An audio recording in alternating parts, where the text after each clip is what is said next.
Isang magandang araw po sa inyong lahat. Ito ang Pinoy Creepy Files. Ngayong gabi ay magbabahagi na naman po tayo ng isang kwento na talaga naman pong nakakapangilabot.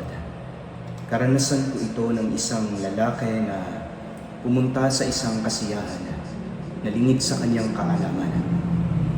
Ay baryo pala ng mga aswang ang kanilang napuntahan. Simulan na po natin ang kwento, mga kaibigan. At nga pala, inaanyayahan ko po kayo na supportahan po yung channel natin na ito, Pinoy Creepy Files. Mag-subscribe po kayo, mag-like, mag-comment para po umusad ang ating kung saan tayo nag-upload ng regular kumpara doon sa dati natin na mga main channel dahil nagka-issue po doon. So yun lamang po, sana masuportahan. Simulan na po natin ang kwento.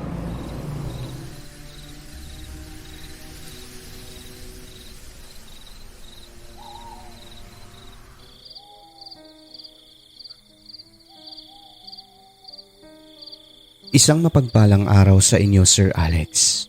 Tawagin mo na lamang po ako sa pangalang Mario. Tubong Mindanao. Isa ako sa masugid mong tagapakinig. Kaya naman nais ko ring ibahagi sa inyo ang kwentong ito na hango sa tunay na pangyayari kasama ang aking mga pinsan. Nangyari ito panahon kung kailan mga binata pa lamang kami. Naninirahan kami sa isang baryo dito sa Mindanao na sobrang liblib. Pero sanay na po kami kasi doon naman po kami pinanganak at lumaki. Dekada 90, buwan ng Mayo, araw ng Sabado. Pinuntahan ako sa aming bahay ng dalawa kong pinsan na sina June at Bobet. Sadyang maingay ang mga ito. Kaya malayo pa lang ay naririnig ko na ang tawanan at boses nila na nagkakatuhaan. Nasa duyan ako noon, hinihimas ang pusang nakapatong sa aking dibdib. Pagdating ng dalawa, bungad agad ni June. Tol, may sasabihin kami. O ano, mukhang excited kayo ah. Sumagot naman si Bobet at sinabing, sino bang hindi may excite yung nililigawan niya mismo nag-imbita sa kanya, sa atin? Ha? Anong imbita? At huwag mo sabihin sineryoso mo yung sinabi mong manligaw sa babae na yun. Tanong ko kay June. Sagot nito, oo tol. Minsan kaming nagkausap sa plaza, dun sa baryo nila. Ay pumunta ka nang mag-isa dun? Oo. Pero nanligaw pa lang naman ako eh. Wala pang kasiguraduhan kung sasagutin o hindi. Kaya pala pati mga matay ngumingiti ha. In love ka pala ka. Pagbibiro ko pa sa kanya. Juan kasi tol, bale inimbita tayo ni Lita na magpunta sa kanilang bahay sa fiesta. Baka pagkakataon na rin daw yun, sabi niya sa akin kasi gusto raw makilala ng ama niya ang nanliligaw sa kanya. O sige, sama ako basta libre mo ang inuman ha. Ay syempre naman, pero ang tanong, may pera ba? Sabay tawanan po kami noon kasi pare-pareho po kaming walang pera, Sir Alex. Itong babaeng si Lita na nililigawan ni June, Sir Alex, ay taga-kabilang baryo pero hindi naman masyadong malayo mula sa baryo namin gawa ng nasa dulo po kami. Mga 1 kilometro lang siguro mahigit baryo na nila. Ngunit ang bahay po ng babae ay liblib pa. Saka lamang po namin nalaman noong mismong pumunta na kami roon. Minsan na po kaming nakapasyal sa kanilang baryo ngunit hindi sa bahay ng dalaga kasi takot si June sa mga magulang ng babae. Baka raw habulin kami ng itak pag malaman na nililigawan niya ito. Huli na namin nalaman, sir, na meron palang kwento tungkol sa pamilyang pinanggalingan ni Lita sa naturang baryo at maging sa baryo namin. Usap-usapan din pala ang pamilya nila na lahi di umano ng mga aswang. Kaso nga, huli na namin nalaman. Mailap daw sa mga taong mga magulang niya dahil sinadya talaga na manirahan sa gitna ng tubig. At sa baryo na yon, sinasabi nila na kaduda-duda umano ang kilos ng buong angka nila. Meron pang nakakita at nakakilala sa tatay nila. Namataan daw sa kalagitnaan ng gabi ang ama ng babaeng ito na umaaligid sa isang bahay na mayroong buntis. Sa mismong baryo namin, Sir Alex. Nakarating ito sa baryo namin. At ayon sa kwento, tila ba minamanmanan nito ang buntis at naghihintay lamang siya ng tamang tiyempo. Mabuti na lang at sinita siya nung taong nakakita at nagkataon din na bago pa may magawang hindi maganda sa buntis, ay dumating na ang iba pang kasama nito sa bahay. Pasimple lang umano ang tatay ni Lita na umalis noon na parang walang nangyari. Kinabukasan, agad na kumalat ang balita na ang tanyag sa kabilang baryo ay nakarating sa aming baryo, sa bahay ng isang buntis. Ngunit parang hindi naman daw apektado ang pamilya ni Lita noon. Tagos lang sa kabilang tenga ang mga chismis na kumakalat sa lugar. Kahit lantaran pa na chinichismis sila lahing aswang. Tagos lang sa kabilang tenga. Ayon sa matatanda, ganun talaga umano ang mga aswang. Hinahayaan lamang nila na kumalat ang chismis. Pero kapag bulgar na talaga masyado, doon pa lamang sila aalis at magugulat na lang ang mga kabaryo, bigla na silang naglaho. Sa kabila ng mga ugong-ugong na balita at chismis tungkol sa pamilya nila, wala namang katibayan na aswang talaga dahil wala namang nakakita sa kanila na nagpalit ng anyo. Wala ring patunay sa mga akusasyon na binabato sa kanila na sila raw ang mga aswang na pumapatay sa mga alagang hayop ng mga tao. Kaya wala rin, hanggang haka-haka na lang. At yun na nga po, Sir Alex, hindi pa namin alam ang tungkol sa pamilyang ito. Mga binata pa lang kami noon. Agresibo pa masyado ang dugo lalo na pagdating sa ganyan. Dayo-dayo para mamiesta at maghanap ng dalaga. Ganun na nga po. Sinamahan ko ang aking mga pinsan na ito dahil ang nasa isip ko talaga kainan, inuman na naman, sayawan sa disco at syempre baka makahanap na ako ng forever. Pero sa totoo lang alanganin ako noon, Sir Alex, sa di ko alam na dahilan. Ngunit namimilit itong dalawang ito. Mga pinsan ko sila eh. Magtropa talaga kami sa aming barangay. Laging magkakasama kaya ayun. Sumama na rin ako. Kailan nga ba yun, Tol? Ayun, Sabado na. Sige. Pagsasangayon ko pa kay Juna. Ang mali lang namin dito, sir, ay hindi kami nagpaalam. Na kung walang nakakita sa amin ay ewan na lang ano ang mangyari. At yun na nga po. Umalis na kami. Halatang excited ang isa dahil kay Lita. Kung ano-ano lang pinag-uusapan namin habang binabagtas ang tahimik na daan papunta sa Karatig Baryo upang hindi maramdaman ang layo at ang pagod. Nagkabiruan pa kami, Sir Alex, na baka kami ang ihahanda sa fiesta ni Lita. Hindi ko sukat akalain. Mangyayari pala talaga. Habang masayang nakikipagkwentuhan tungkol sa katayan, bigla na lang inamin ni June na magkasintahan na sila ni Lita. Kaya hindi umano kayang gawin yon ng pamilya niya. Sa kadahilanang magiging miyembro rin si June ng pamilya nila pagdating ng panahon. Aba, assuming din itong loko na to, miyembro agad. Siyempre, papunta na yun dun, no?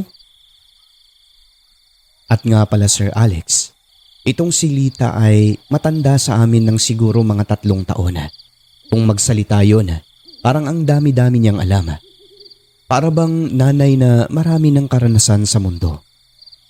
At yun na nga po, hindi lang namin naramdaman pero narating na namin ang baryo ng kasintahan ng pinsan kong si June. Malayo pa lang nakikita na namin ang dalaga. Nakaabang na ito sa amin gaya ng usapan nila ng pinsan ko. Ang mga mata ng dalaga nakangisi nang makita niya si June. Nagkunwari pa ang dalawa. Tawagan nila friend ko no. Pero halata masyado, akala siguro hindi namin alam na magkasintahan na ang mga loko. Bungad nito sa amin. Hoy, ba't ngayon lang kayo? Kanina pa ako naghihintay.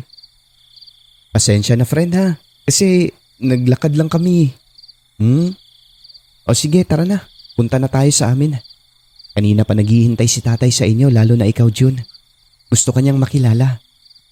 Wika ni Lita.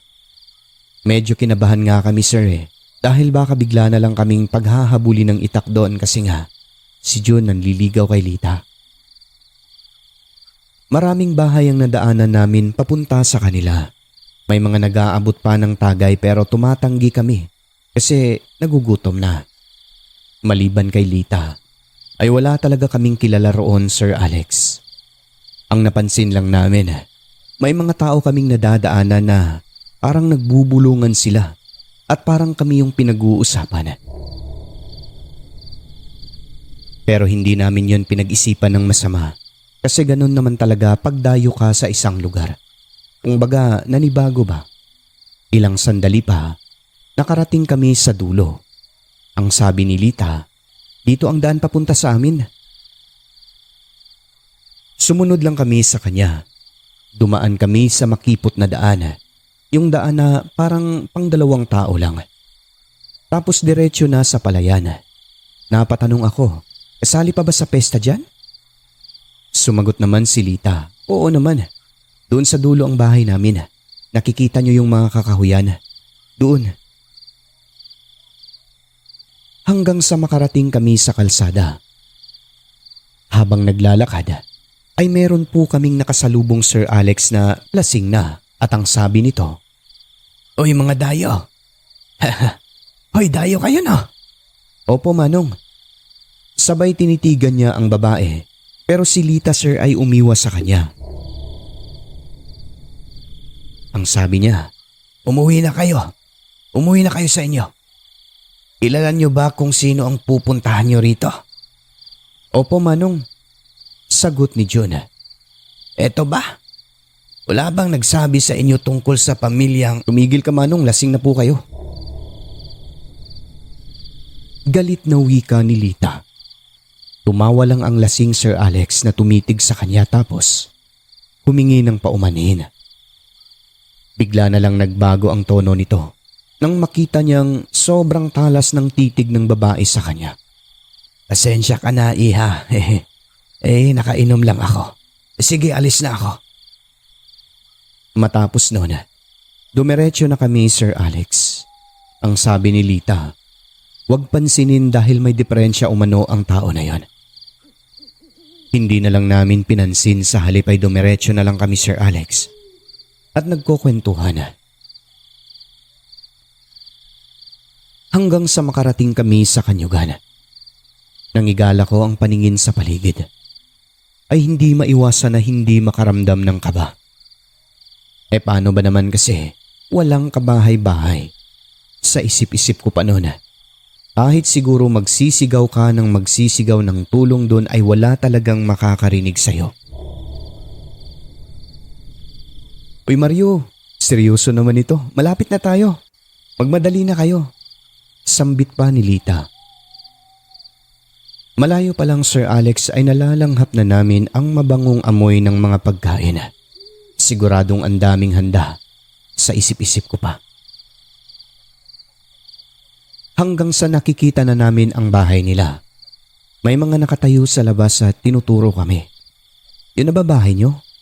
"Oo, yan na. Mga kamag-anak ko lang din yan sila. Mga nagluluto. Ayun yung mga bahay nila sa unahan, oh." Pinakilala kami ni Lita sa mga magulang niya Sir Alex at sa lahat ng mga nandudoon. Konti lang ang tao. May mapula na ang mga mata dahil siguro sa nagluluto sila. Tanong ng tatay niya, "Sino sa inyong tatlo ang nanliligaw sa anak ko?" Sumagot naman si Lita at sinabing, "Si Jun po tay." Sino si Jun sa inyo? Ikaw di ba?" "Opo Manong, ako po." Sagot ng pinsan kong si Jun. Maganda ang katawan, malulusog." "Malulusog ang mga bisita mo, Lita." "Oy, kumain na ba kayo?" Hindi pa po pero busog pa naman po kami." Huwag kayong magkunwari ha. Nababasa ko ang mga mata niyo. Alam kong nagugutom na kayo. Huwag kayong mahiya. O halik kayo. Sabi ng isang matanda. Napag-alaman namin sir, na lola pala ito ni Lita. Tumawa naman ang kanyang tatay. Sinaway ang nanay nito at sinabing, "Huwag mo naman takutin ang mga bisita natin ay. Mamaya hindi natutuloy sa panliligaw yan." Sumagot naman si Lita at sinabing, "Huwag niyong isipin ang sinabi ni tatay at lola ha. Ganyan talaga si lola. At syempre, babae po ako kaya ganyan din ang tatay ko." Bigla namang sumagot yung lola niya at sabi, "Oy, halina kayo sa loob at nang makatay na." E di natigilan na naman kami, Sir Alex. Hindi kami nakagalaw noon. Siguro naramdaman na nila na natakot kami kaya biglang binawi yung salita at sinabing, "Hoy, katayin nyo na ang bisayang manok para sa bisita natin. Pinahuli nyo kasi yan eh." Sagot naman nung isang lalaki, "Nako, kanina pa nakasalang sa apoy la." Mabuti. Nagkatinginan talaga kami noon, Sir Alex, sa mga pinagsasabi nila. Pero inakala talaga namin na biro lang nila. Parang tinatakot lang si Jun pati kami kasi nga nanliligaw eh. Hindi na lamang po namin pinansin at pumasok na kami sa kanilang bahay hanggang sa kusina. Magiliw din sila makipag-usap, Sir Alex. Puro patawa. Tapos maya-maya hahaluan na naman ng pananakot. At yun na nga po. Konti lang ang tao sa kanila. Konti lang bisita. Mga kamag-anak lang din nila na doon lang din sa lugar na yon. Nung matapos kaming kumain ay pumwesto na kami sa labas. Masaya silang nagiinuman yung mga kalalakihan. Tawa, kantahan. Tapos maya-maya kumuha ng gitara ang isa. Kinanta nila, Sir Alex, yung kanta na may title na Maestra. Ang maestra po ang kahulugan nun ay guro. Bisaya po na kanta yun. Ang laman po ng kanta para lang maintindihan ninyo ay ganito po. May 3 holdupper na lalaki. Hinold up nila ang maestra o yung guro. Tapos siningan nila ng ransom ang pamilya nito. Ngunit bigla na lang nagsitakbuhan ang mga lalaki dahil napag-alaman nilang aswang pala ang maestra na kinidnap nila. Ang pamilya nito puro aswang. Iniba-iba nila ang liriko ng kanta. At habang kumakanta ay nakatingin sila sa aming 3 ng pasimple. Yung iba ngumingiti. Mga ngiting mahaba na akala mo nakakita ng swerte. Maya-maya kumanta naman yung lalaking pula ang mata. Tandang-tanda ko pa yung mga binigkas niya, sariling gawa. Sa baryo ay mayroon kaming bisita. Hindi taga rito, mga dayo sila. Kaya nagpunta ay para mamiesta. Di nila alam sila ang gagawing handa. Tatawa-tawa lang kami nun, sir, habang nakikinig, pero sa totoo lang, nang mga sandali na yon ramdam kong kanina pa silang nagpapahiwatig ng hindi maganda sa aming 3 pero hindi lang namin binibigyan ng maling kahulugan. Yung mga pagkain naman na hinain doon sa aming mesa para gawing pulutan. Okay naman ang pagkaluto kaso nga lang kulang sa alat. Tapos ang daming dinuguan. Nagkalat lang sa mesa sa kusina. Malalaki pa ang hiwa ng karne. Hindi talaga ako tumikim noon. Maya-maya pa'y nakaramdam ako ng pagkaihi. Sa di kalayuan ay merong kubo na akala ko hindi na tinitirhan dahil sa may mga sapot na ang dingding nito. Lumapit ako ng konti dito at nangihi. Habang nagpaparaos, nakaamoy ako ng kandila. Hinanap ko kung saan nagmumula. Para siyang sa loob ng kubo. Pagkatapos kong mangihi ay napasilip ako, Sir Alex, sa maliit na siwang doon. Pagkakita ko kung ano ang meron sa loob, kinutuban ako ng masama. Paano ba naman kasi? May mga kandila na parang itim sa altar. Pero ang pinaka nakakakilabot talaga, mayroong bungo na hindi ko alam kung sa tao ba o sa hayop. Basta, isang bungo ito na mayroong pangil. May mga kandila sa ibabaw. Nang dahil doon, gusto ko nang umuwi ng mga sandali na yon kaya inaya ko ang dalawa kong pinsan. Jun, umuwi na tayo. Magpaalam ka na kay Lita bago pa tayo magabihan dito. Oo, gusto ko na rin umuwi. Kinakabahan na rin ako. Nilapitan niya si Lita at nagpaalam.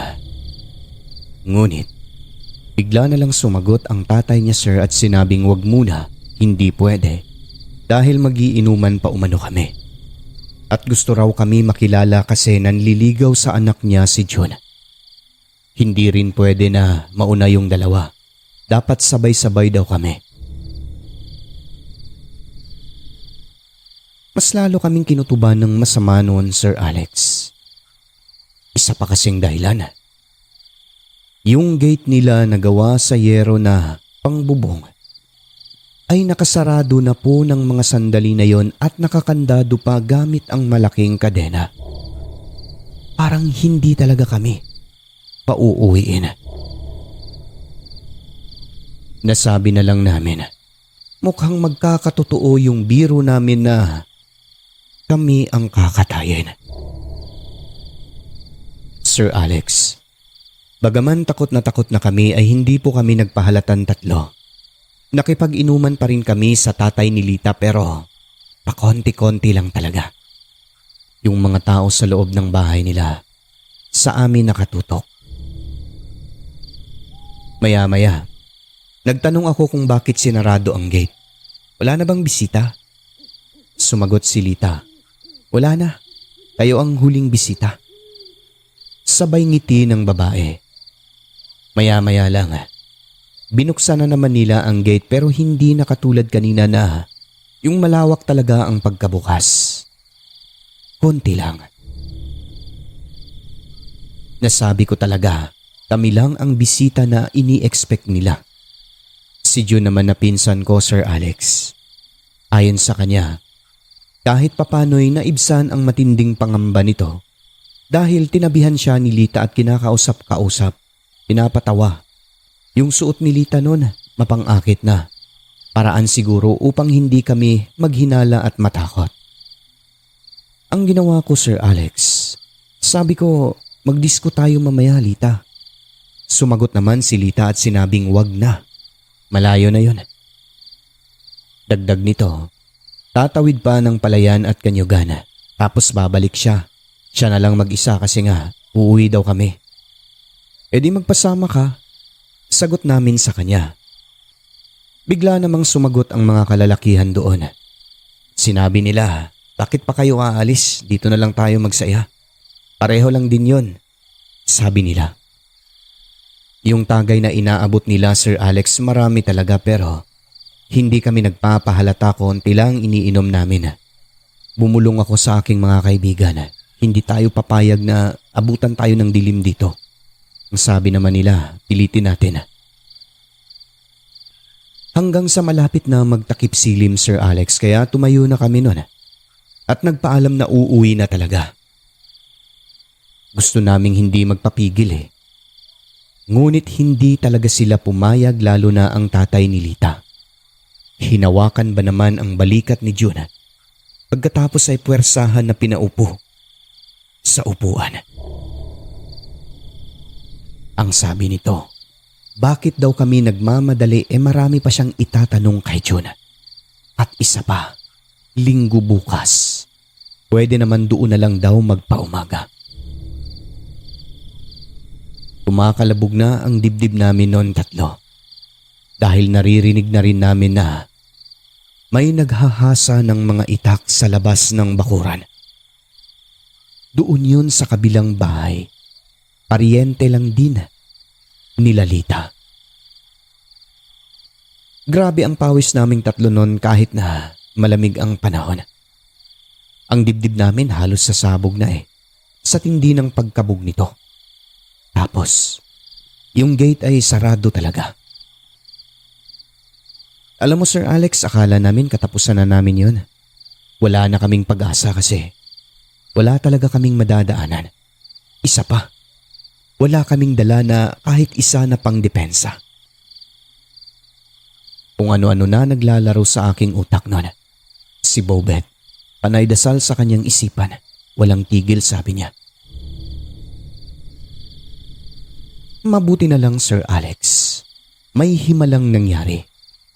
Bigla na lang may dumating na mga tao. Makulimlim na ng mga sandali na yon. Naririnig namin ang mga boses nila. Dito ang mga bahay na pinuntahan nila. Mga magulang na pala namin, Sir Alex, at mga pinsang lalaki. Hinanap kami dahil may nakakita sa amin na kasama namin si Lita. Si Lita na sinasabing ginagawang instrumento para makakuha sila ng kanilang mga bibiktimahing tao.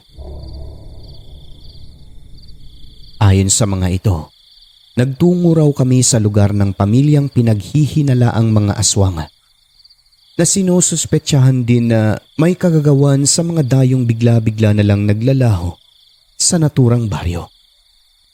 At eto pa, Sir Alex, isa sa nakapagturo sa amin ay ang lasing na humarang sa amin kanina sa daan. Pagkatok pa lang nila ay agad silang pinagbuksan. Paano ba naman? Hindi lang 10 tao ang sumugod doon. Pati yung mismong taga roon ay sumama. Inaya pa sila na kumain pero lahat ay tumanggi. Agad kaming hinanap ng aming mga magulang. Itinuro naman kami ng tatay ni Lita. Nandun lang naman sila, ayun oh. Manliligaw ni Lita yan eh, anak ko. Nagiinuman lang kami doon. Halik kayo, kumain muna kayo. Hindi na. Tapos na kami. Mga anak lang namin ang aming kukunin dito. Baka hindi na makauwi. Pagpaparinig pa ng aming mga magulang. Hindi nakasagot ang tatay ni Lita kasi alam nilang seryoso ang mga tao. Sa isang iglap, Sir Alex, bigla na lang nagbago ang tura ng tatay ni Lita. Ikaw ba naman paringgan ng kasanang baril. Pati yung mga kamag-anak nila ganun din ang naging reaksyon. Natakot sila sa biglaang pagsugod ng mga tao. Pero kanina, grabe ang pagpapahiwatig nila na kakatayin kami. Doon pa lamang talaga tumigil yung kabog ng dibdib namin, Sir Alex. Patangu-tangu na lang kami sa mga sinasabi ng tatay ni Lita. Patawa-tawa ito. Aniya, ang dami raw nag-inuman kanina. Akala daw niya doon kami magpapaumaga. Patanong-tanong pa siya kay Jun. Di ba Jun? Di ba Jun? Si Jun naman sumasagot lang ng opo. Pero sa totoo lang, Sir Alex, iba ang pakiramdam namin kanina. Mukhang kakatayin talaga. Pakanta-kanta lang sila. Pero nagpaparinig na pala. Siguro kung na-late lang sila ng konti, maaaring kinatay na kami kasi sa tingin namin, Sir Alex, dilim lang ang hinihintay nila. Sa oras na lamunin na ng dilim ang paligid, doon na siguro kami pagpapatayin at kakatayin. Abot langit talaga ang pagpapasalamat naming tatlo noon magpipinsan. Dahil kung walang nakakita sa aming tinunguhan, malamang sa malamang, ay ginawa na kaming pagkain pagkat kami lang pala ang hinihintay na bisita sa fiesta.